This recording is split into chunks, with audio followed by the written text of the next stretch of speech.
Hey everybody, this is a quick video in case you have a JBL Charge 2 second generation wireless Bluetooth speaker and you need to do a hard reset to the factory default settings on it.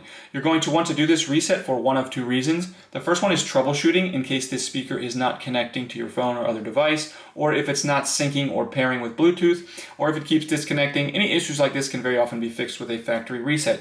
Now if you can't get it fixed and you decide to buy a new speaker, I'll go ahead and put a link in the description to a speaker that I have and that I recommend.